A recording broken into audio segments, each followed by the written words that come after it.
Hi, everyone. Thank you so much for joining us tonight. My name is Ginger Pierce, and I am a travel agent with Marvelous Mouse Travels, which is an authorized Disney vacation planner. We are also earmarked platinum.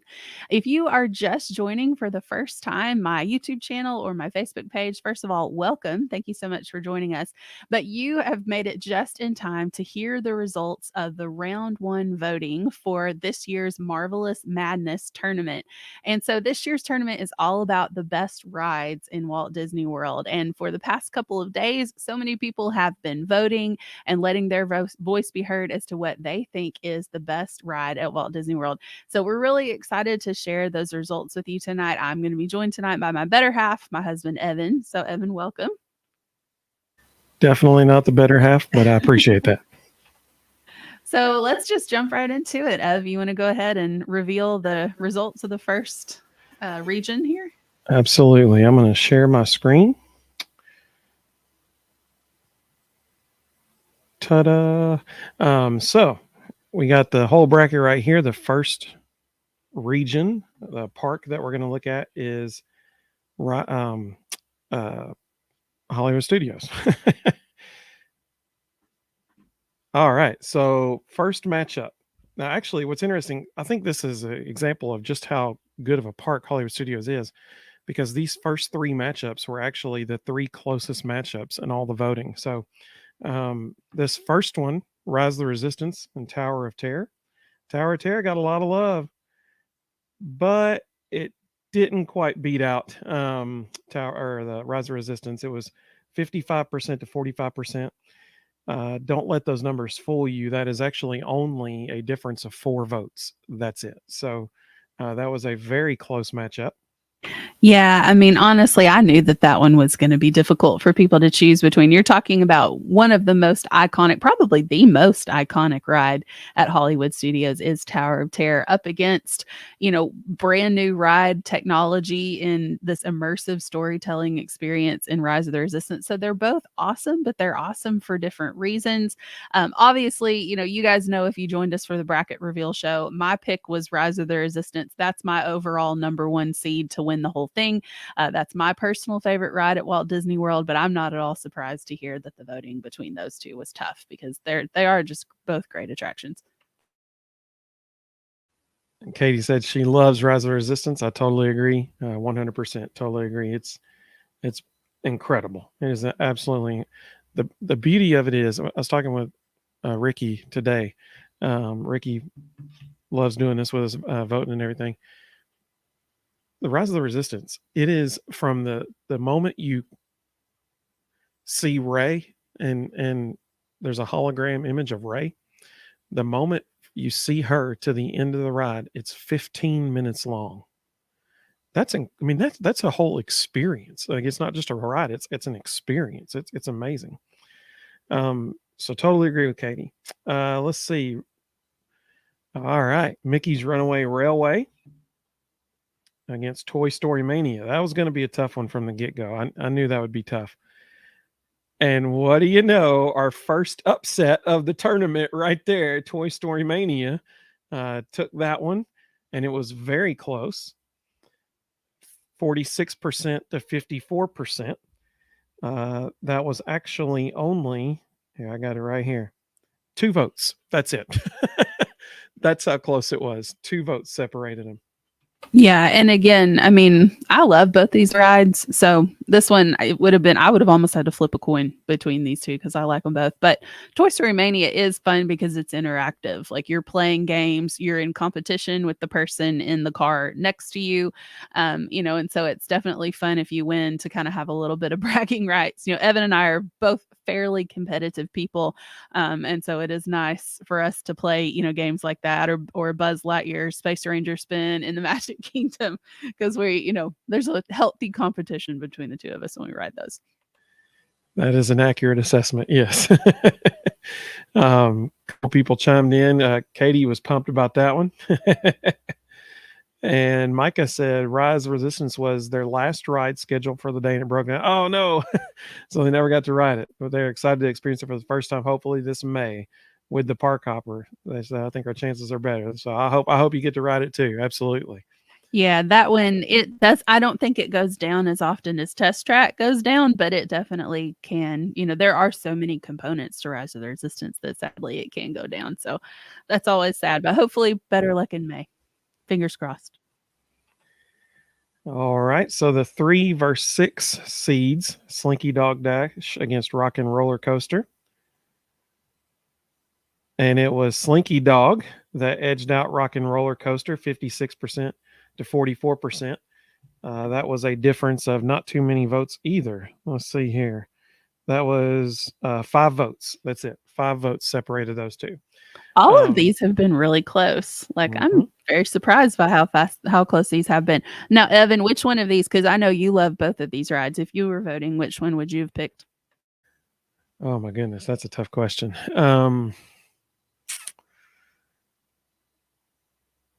I love the intensity of Rockin' Roller Coaster, but if I had to go to and pick one to ride, I'm gonna pick Slinky Dog. It's just a fun. I mean, it's Disney. It's a Disney ride. You know what I'm saying? Great views off of it. You can see over into Galaxy's Edge from there. So if I had to pick, I'm gonna pick Slinky Dog. But I mean, you can't go wrong either way. Once again, this shows just how good of a park that Hollywood Studios really is. I mean, the rides are awesome there. And like I said, those first 3 were the closest matchups in the whole first round. But there's at least one more upset on the way, just letting you know. Smuggler's Run against Star Tours. It was Smuggler's Run, and this one wasn't very close. 76% to 24%. It was not close. Yeah, and that's not a huge surprise there. I mean, it's really cool to go inside the Millennium Falcon, and to sit at the little, table where Chewie sat, and all of, just to feel immersed in the story. Even the queue of Millennium Falcon Smuggler's Run is fantastic, because there's one part in particular that's my favorite, where you're up in the ride building and there's windows and you're kind of walking around the Millennium Falcon. So you get to look down on the top of it and you get to see all the theming elements and all the details. And I mean, it's just wonderful. So not to mention the fact that it's a fun ride once you're actually in it too. Everybody has their part to play, their different role to play. Let's see, not the last time we rode it, but the time before that, our son, who is 9, and I were the pilots. He's sitting right over there, and we did not do so well. So the next time we rode, we surrendered our piloting rights over to Evan and my dad, who had a much more successful run of it. But Smuggler's Run, like, it keeps score for you. You kind of get to see, how you performed as a smuggler, versus other teams. So there's that competitive element to this one too that I love. So really, when we're looking ahead here to the second round matchups in Hollywood Studios, these are some really good matchups, and I'm going to be very interested to see how these play out. Remember, we're not voting for these. You are voting. We're not. I'm going to be very interested to see how these play out, because, for example, Rise of the Resistance against Toy Story Mania, those are 2 very different rides. One is more of an experience, and one is just like a fun, interactive competition. So those are very, very different rides, and so that'll be cool to see how that plays out. Slinky Dog Dash. We also have, this is interesting. So we have Star Wars against Toy Story in both matchups. So Slinky Dog and Smuggler's Run, man, those are 2 premier rides in Hollywood Studios. So that is going to be a very difficult round of voting, which will happen tomorrow, I believe. So is that correct? Okay. So yeah, tomorrow. So that'll be good luck on that. That is not an easy choice. Well, let's move on to our next region, aka park. And we're going to be in Epcot. And so first matchup, Soarin against Test Track. And it was Soarin by a whole lot, 77% to 23%. Yeah, I mean, not a huge surprise there. Test Track's down all the time, so not as many people get to experience it. But also, Soarin' is a beloved attraction. It was loved so much on the West Coast at Disneyland that they brought it to Walt Disney World, and it's fun for all ages, and it's relaxing and beautiful and immersive. It's just a great one. And the 4 versus 5 seed in Epcot, Spaceship Earth against the Three Caballeros, and it was Spaceship Earth, and it also was not close. That one kind of surprises me that it was that drastic of a difference. I get it. I understand. Spaceship Earth is literally the symbol of Epcot. I get that. But I'll be honest with you. If I was at Epcot and I had to pick, I'm either going to ride Spaceship Earth or Three Caballeros. It's Three Caballeros. I'm sorry. like it's going to be Three Caballeros. The Mexico Pavilion is such a cool pavilion on the interior of it. It's so neat.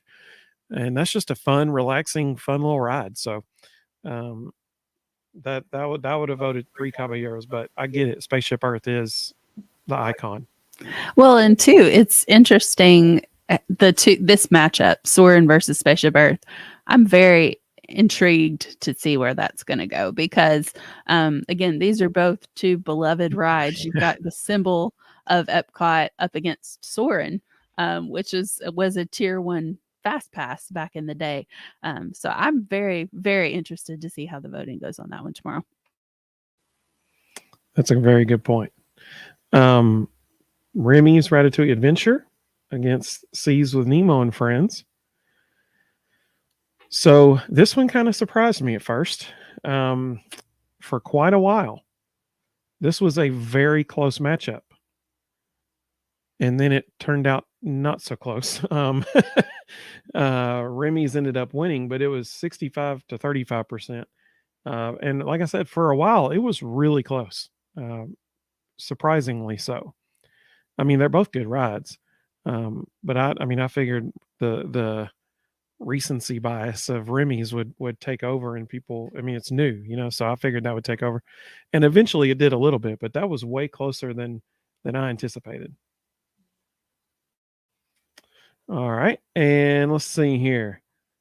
The last matchup in Epcot, Frozen Ever After against Living with the Land, Epcot classic ride.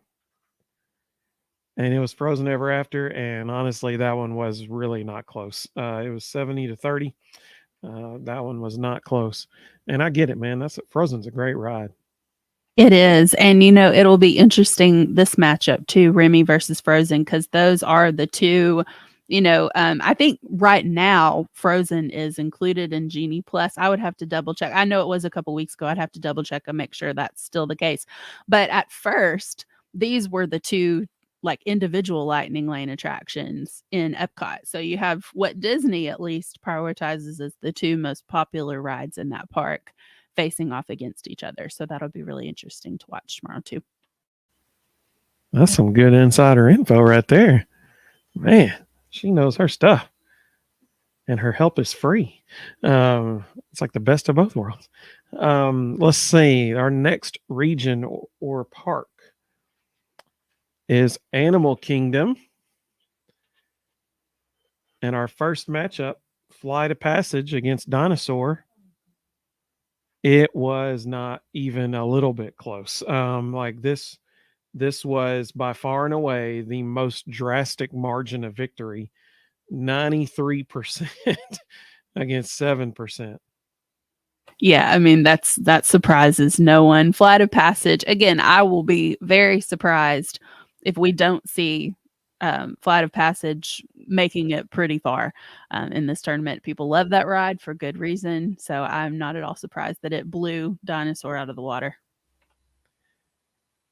Yep, that was not even in the same zip code, that one. Let's see, Kilimanjaro Safaris against Navi River Journey. I think this is an interesting matchup personally, because you've got the newness of Avatar against the uniqueness of the African safari. And they're both very similar rides, like in that they're not intense thrill rides. They're both, slow motion rides. So they're actually pretty similar. I think personally, we did a pretty good job putting these together, 4 and 5. Let's see here. The winner was Kilimanjaro Safaris, and it actually wasn't really close. Yeah. Well, I mean, Kilimanjaro Safaris is that ride for me in Animal Kingdom where I feel like if I don't ride that, I haven't been to Animal Kingdom. And I think a lot of people feel that way because that's the most up close experience with the animals that you're going to have, which is kind of why you're there most of the time with Animal Kingdom. So I'm not really surprised to see that one win by such a margin. And our next matchup, Expedition Everest against Cauley River Rapids. And people really, really showed their love for Expedition Everest in this one. 76%, 24%. Yeah, that's a great ride. And it's really the only coaster in Animal Kingdom, too. So that probably had something to do with it. That's a really good point. All right. And the last matchup in Animal Kingdom, now remember, we did one show, one attraction, I guess you could say, that wasn't necessarily a ride because Festival of Lion King is not a ride, but it is so, so good. And you know what? You all agreed with us because you made that one win. That was our second largest margin of victory. It was 89% to 11%. So that was, you all agreed with us that that is a fantastic ride, or not ride, show. And it's worth taking the time to go watch it. So what's really going to be interesting now, looking at this bracket, is when you vote for Expedition Everest or Festival of the Lion King, extremely different attractions there. Like okay, Flight of Passage and Kilimanjaro Safaris, very, very different attractions. So this is going to be really interesting to see how this plays out in the second round in this matchup. And Katie made a good point. The monkeys are back at Festival of Lion King, and so that's what I'm assuming Katie's talking about, right? I think that's right, Katie? You can confirm that. But those monkeys are incredible, man. They're like gymnasts / trapeze artists all in the same. I mean, like, it's incredible. And I'm really interested too to see. I got you, Katie. Okay, good. I'm really interested too to see the matchup between Flight of Passage and Kilimanjaro Safaris because again, you are talking about the individual lightning lane, most popular ride in the park versus the ride in the park that a lot of people feel like I do. You feel like you haven't been to Animal Kingdom if you don't ride Kilimanjaro Safari. So which one are you going to choose? That I don't know. I'm glad I'm not voting because I think I would struggle to vote between those two. That's a good point. That's a good point. All righty. Well, our last park, the creme de la creme, Magic Kingdom. The first matchup, Seven Dwarfs Mine Train against Journey of the Little Mermaid. It was not close. Seven Dwarfs Mine Train, 78%, Little Mermaid, 22%. That was not, and that's to be expected. All righty. The 4 versus 5 matchup. My beloved People Mover. I'm wearing the hat. I conquered the People Mover. Is it a sign of what's to come? Am I tipping my hand or tipping my hat, I should say? Oh, goodness. I'm here all week. And she can't get away. She's got to stick with me as I make these corny jokes. So People Mover versus Haunted Mansion. And the winner was, oh no, Upset City, Haunted Mansion. And it wasn't even close. It was not close at all. And you know what? I get it. I mean, Haunted Mansion, that's like the OG ride. You know what I'm saying? Like I get that totally. It's talk about iconic. I mean, it is iconic. So I totally understand that. Yeah. And, I love Haunted Mansion too, but I also love People Mover. But part of the reasons why I love People Mover, I think, goes all the way back to my childhood. I remember our first trip ever to Disney World when I was a kid. Now, one thing you have to understand, my mom does not do thrill rides. She does not do coasters. She does not do anything super fast. She is just not about the fast, thrill rides and stuff like that. And we were on the people mover because it's pretty slow, and all of that kind of stuff. And you go through Space Mountain at one point, and over the speaker it goes, "Welcome to Space Mountain." And my mom freaked out and thought that we were on the wrong ride. Like, she thought that we had somehow accidentally gotten onto Space Mountain, and she's literally looking for a way to get off. Like, we have to escape, we have to get.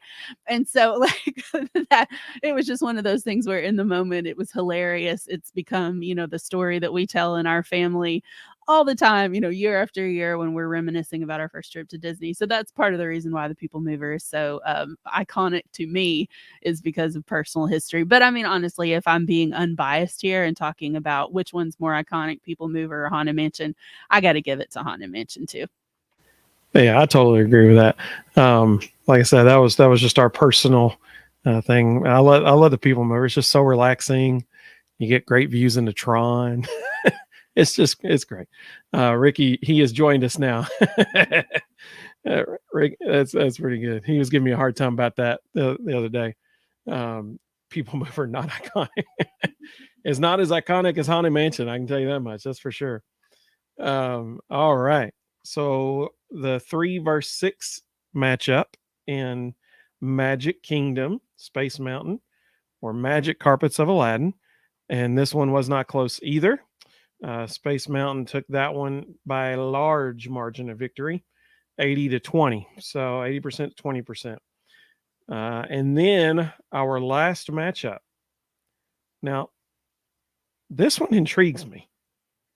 And I'm going to be shocked. Actually, I am shocked that it was not closer, because both of these rides are beloved by people. I remember sitting at home back in the days of FastPass and just being curious what the wait times were in the parks. And I'd open up the app, and Peter Pan's Flight was one of the longest waits in the park. I mean, it was like one of the always one of the longest waits. But boy, that did not manifest itself in this bracket. Let me tell you what, 73% to 27. It wasn't even close. It was not even close. Big Thunder blew it out of the water. I mean, I would have voted for Big Thunder too, but I mean, I thought it would have been based on historical precedent of what the wait times are in the app. I would have assumed that this would be a longer wait. And that might be attributed to the fact that children are the ones who would probably most want to be like, "Mommy, Daddy, let's go ride Peter Pan's Flight," while the parents might be like, "Let's go ride Big Thunder," and the parents would be the ones voting in this. So I guess that makes sense. For sure. Hold on. I think I missed a comment. You want to put it up there? There we go. Yeah, Ricky said, oh, yeah. Yeah, so yeah. Yeah. I mean, it's surprisingly long. Always surprisingly long. In fact, in the days of FastPass, that was always one of the 3 that I would recommend that my clients book in advance. Like, because by the time you get to the park, it could be, an incredibly long wait for whatever reason. But, Big Thunder is one of my favorite rides, if not my very favorite. Well, no, I would say Seven Dwarfs is probably my very favorite ride in the Magic Kingdom, but Big Thunder is close. I love that one. And it's one I always want to ride all the time. Okay, so Ricky, is this in response to Peter Pan? No, I think Ricky, is this about Big Thunder or is this about Peter Pan? Because I think Ricky was upset that Splash Mountain did not make the top 8. Oh, well, Splash Mountain is about to be completely redone. So, And I get, I mean, talk about iconic, man. Splash Mountain's iconic. It is iconic, but also too, we're not water ride people. Yeah, we're not huge water ride people. Yeah. He was saying Peter Pan. Peter Pan. It was about Peter Pan. So, in my opinion, the coolest part of Peter Pan is when you're going over the city of London. That's pretty cool. Oh, I think going out the window is my favorite part of it. Oh yeah, but I mean, definitely, it's not a ride that I would wait hours for. I agree, totally. It never has been. But it is cool, especially if you grew up watching it. He said he loves Big Thunder. I agree, man. That's an awesome ride. I love that ride. I love it too. It's one of my favorites. So, I mean, these matchups are great for the second round here. Big Thunder and Space Mountain in particular. That's going to be really interesting to see how that plays out. Oh yeah. I mean, it's like the 2 coasters in the park. Yeah. I mean, no offense to Barnstormer, but like, or Seven Dwarfs, but Those are Yeah, well, more yeah, like, yeah. yeah. Well, I mean, those are more themed rides. I mean, not that Space Mountain and Big Thunder aren't themed, but they're more of, I guess, a traditional coaster, if you will, Yeah. between those two. And then Haunted Mansion and Seven Dwarfs, those are completely different types of rides. You know, Oh, you've got yeah. the slow dark ride, been there since the park opened next to Seven Dwarfs, which is a recent addition, but it's a super fun ride. You know, what I love about that one is that it's very smooth. Like Seven Dwarfs, you know, Space Mountain and Big Thunder, they are older, so they can be a little bit jerky in places, but Seven Dwarfs Mine Train is not that way at all. It's incredibly smooth, very easy ride, and I enjoy that one quite a bit. So I don't know. It'll be interesting to see, especially how the matchup between Space Mountain and Big Thunder plays out in round two. So Ricky knows I'm a Duke fan, and he is equating Rise of the Resistance with Duke. Ricky, I need to preface this by saying Ricky is not a Star Wars fan. And I think that might be impacting his perception of Rise of the Resistance. We had a long conversation about this the other day, and just how awesome Rise of the Resistance is, and that it's 15 minutes long, and there's like 3 or 4 different elements to the ride. Like, I mean, it's awesome. And so he's giving me a hard time there about that. I totally agree with Ginger. These two matchups in Magic Kingdom are going to be incredible. That is I mean, how do you pick? And that's going to be really tough. We don't have to. That's right. That's exactly right. It's all on them. Yeah. Micah said Seven Dwarfs at night while the oh, absolutely, Yeah, for sure. absolutely. For sure. In fact, that's pro tip right there. The back of Fantasyland during the fireworks is pretty magical because like they're going off all around you. Because a lot of the fireworks aren't shot off from the actual castle, they're shot off from quite a bit behind it. And so it's just a really neat place to kind of stand and have this 360 view of fireworks. But definitely from if you time your ride on Seven Dwarfs Mine Train right and you're riding during those fireworks, it is pretty awesome. Yeah, I totally agree with Micah. I mean, that's a special, well, like you said, magical memory. That as you're riding Seven Dwarfs and you see fireworks going off all around it, that's awesome, man. That is awesome. So that's a great point. Well, so here we are. I think we got some really good matchups in the second round. Yeah, I totally agree. These will be on your stories tomorrow, correct? Yes, tomorrow. I will probably schedule those to post about 9 or 10 a.m., somewhere around in that range.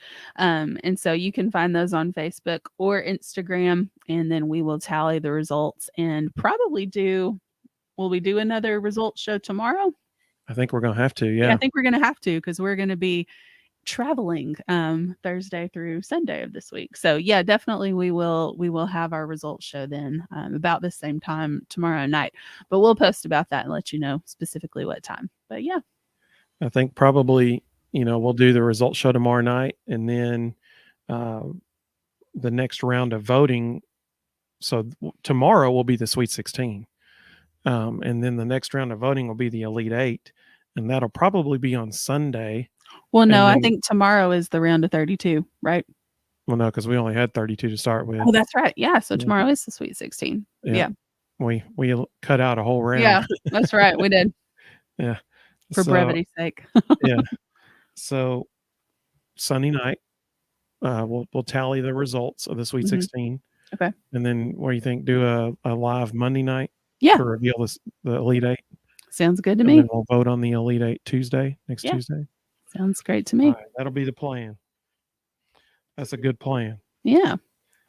Well, thank you all so much for watching and joining us, commenting with us. We always enjoy, doing that. That's probably our favorite part of the Madness tournaments every year, is just interacting with people and getting to hear what people think and their different experiences. So thank you so much for watching. We hope that you'll vote tomorrow and also join us tomorrow night as we reveal the results of round 2. Bye, everybody.